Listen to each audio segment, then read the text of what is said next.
São usinas térmicas que usam calor produzido na fissão para movimentar o vapor da água, que por sua vez movimenta as turbinas que se produzem eletricidade. Na fissão, um átomo é dividido em dois ou mais átomos menores e mais leves, ocorrendo a quebra de núcleos grandes, formando núcleos menores, liberando grande quantidade de energia. O dióxido de urânio é matéria-prima para a fabricação do combustível nuclear nos reatores. Esse óxido é muito pobre em urânio físsil, que pode sofrer fissão nuclear. Apenas 0,7% dos átomos de urânio presentes nesse óxido é físsil. Assim, é necessário um novo tratamento para separarmos o isótopo físsil do isótopo não físsil. A produção de eletricidade começa quando um nêutron se choca e quebra o núcleo de um átomo. Essa reação produz muito calor e libera mais nêutrons que vão atingir outros átomos numa grande reação em cadeia.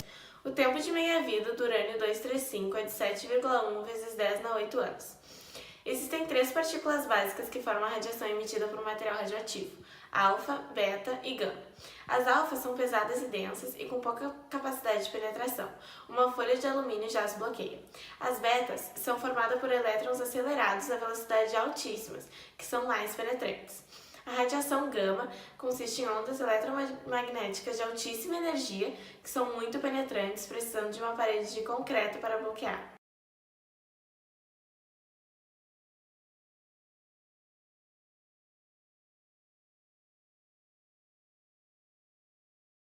O processo completo de obtenção do combustível nuclear é conhecido como ciclo do combustível e compreende em diversas etapas.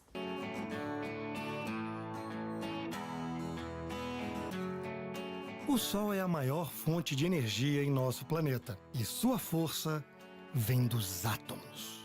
A ciência nos deu a chave para controlar esta energia e a sua matéria-prima é um mineral abundante em nosso país.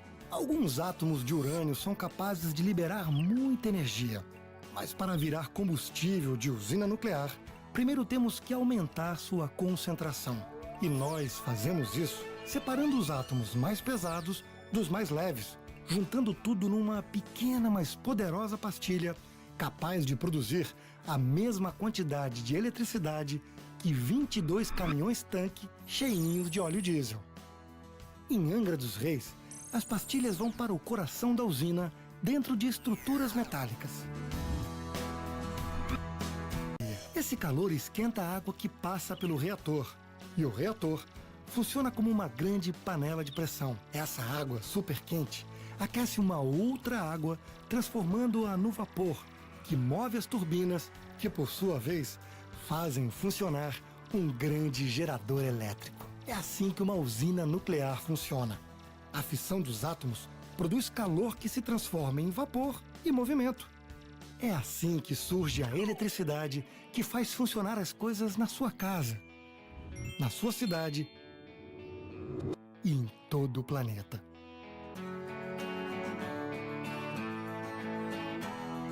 O local onde o urânio é processado dentro de uma usina nuclear é chamado de reator nuclear.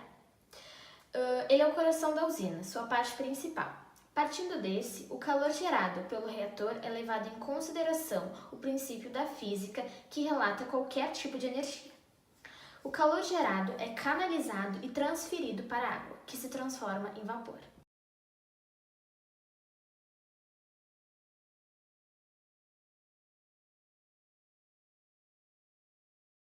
O reator de uma usina nuclear é a parte mais importante de todo um sistema. O mesmo é formado por varetas compostas por segmentos de pastilhas de urânio, que é o combustível mais importante para as tais reações geradas dentro desse sistema. Em termos de comparação, o urânio 235, o principal material radioativo utilizado na fissão nuclear das usinas termonucleares, ele libera 80 mil vezes mais energia do que a queima do carvão mineral, que é o principal material utilizado nas usinas termoelétricas convencionais. A fissão do núcleo de átomos pesados, que possuem grandes quantidades de prótons e nêutrons, libera muito calor, que poderia ser então aproveitado no processo de conversão de energia térmica em energia elétrica. Quando o urânio é quebrado por partículas denominadas nêutrons, ele libera uma grande quantidade de energia e resulta na sua divisão, formando diversos subprodutos, como por exemplo o iodo 131 e o césio 137. estes mesmos subprodutos que são carregados de radioatividade. A reação do urânio pode ter chegado ao fim, mas seus subprodutos continuam a emitir radioatividade. Essa é a grande preocupação dos pesquisadores. Logo após as varetas terem realizado todo o seu trabalho, as mesmas são armazenadas com muito cuidado, pois ainda possuem produtos capazes de emitir fortes reações.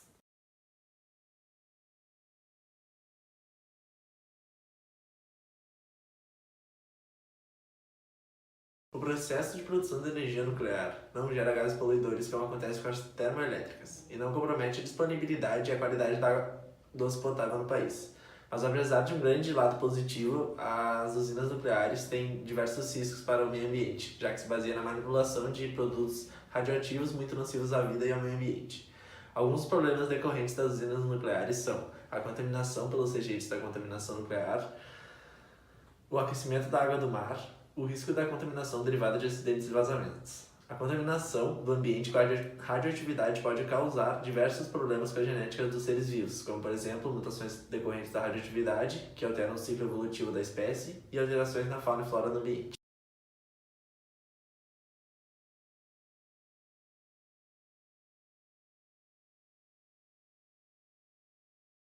O INWORKS é um estudo de corte multinacional.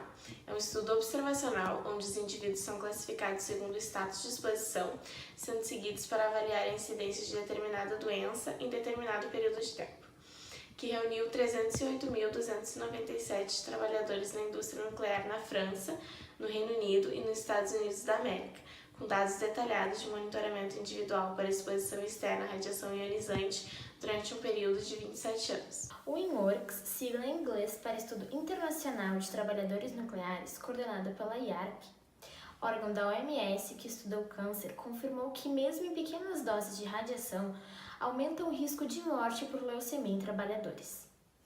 Segundo a INCA, Instituto Nacional de Câncer José Alencar Gomes da Silva, radiações de certos comprimentos de onda, chamadas de radiações ionizantes, têm energia suficiente para danificar o DNA das células e causar câncer. Segundo as considerações finais do artigo do estudo publicado no BMJ, British Medical Journal, os resultados sugerem um aumento linear na taxa relativa de câncer com aumento à exposição à radiação.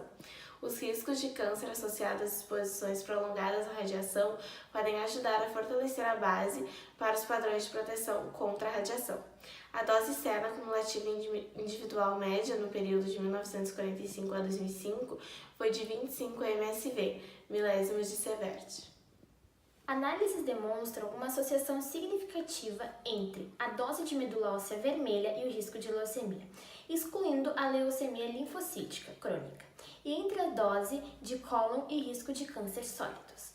O número de mortes observadas foi 66.632, incluindo 17.957 mortes devido ao câncer sólidos, e 1.791 mortes por câncer hematológicos, e 27.848 mortes por doenças cardiovasculares.